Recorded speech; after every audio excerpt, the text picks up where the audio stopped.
Hey, Search 112.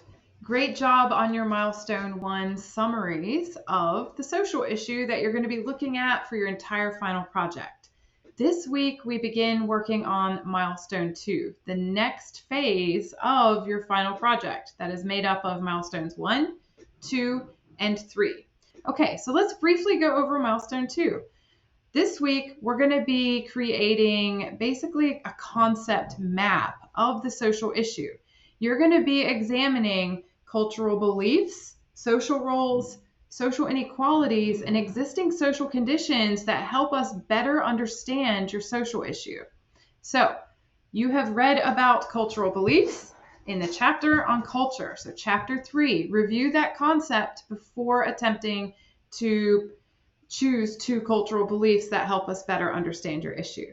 Social roles. So you read about those in chapter 4. So be sure to review the term social role in your textbook before attempting to choose two social roles. Same thing for social inequalities. That's from the reading this week. We're learning all about social inequality. So do the reading this week before creating your milestone 2. Now, existing conditions aren't a specific sociological concept. They're just what they sound like. They're conditions in society that exist that are either resulting from the social issue or contributing to the social issue or somehow influencing it, interacting within the social issue. So what we're going to do is walk through very quickly an example that a student let me share of a milestone 2. So right now you're looking at kind of the title page of the milestone 2. So you're going to be filling in this PowerPoint template. Please erase the instructions from the slides when you do that. So first, on this first slide, you're going to list your social issue and you can include a brief description.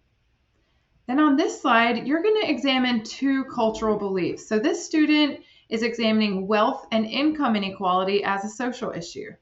They chose to look at capitalism and individualism as the two cultural beliefs that help them better understand what's happening with wealth and income inequality in the United States.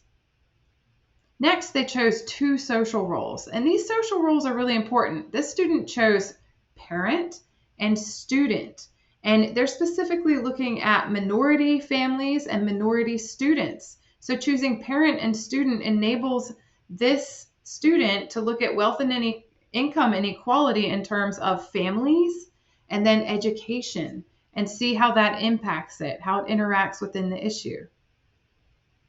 Next, we have social inequalities, and this student chose systemic racism and gender discrimination to shed light on how with wealth and income inequality, we see disparities based on race and gender. So they chose these inequalities to shed more light on the social issue by looking at them specifically.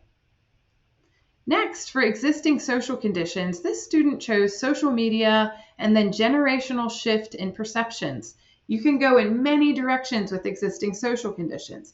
This student was interested in how social media shines a light on all forms of inequality and allows individuals to connect and network in ways that help combat inequality.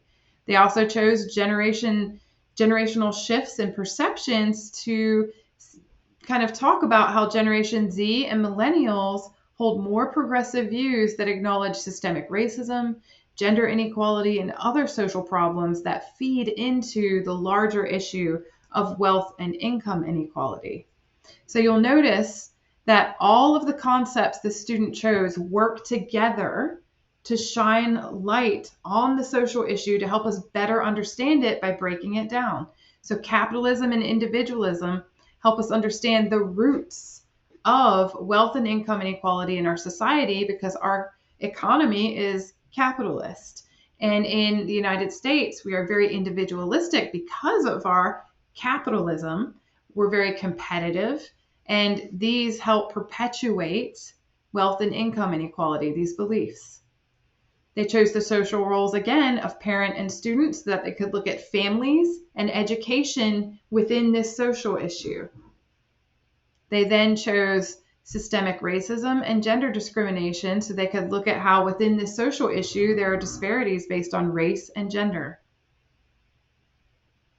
Then they chose social media and generational shifts to kind of look at what's happening in society now and how is it influencing or shedding light on the social issue. They then have a final slide that shares their references that they used, because all of this is based on research, not personal observations or opinions. All right, so this example is in the announcements, along with a text kind of explanation. If you have any questions, don't hesitate to call or email me. Be sure to do any revisions you need to do with your social issue, like narrowing down, before starting milestone 2. I look forward to seeing your milestones.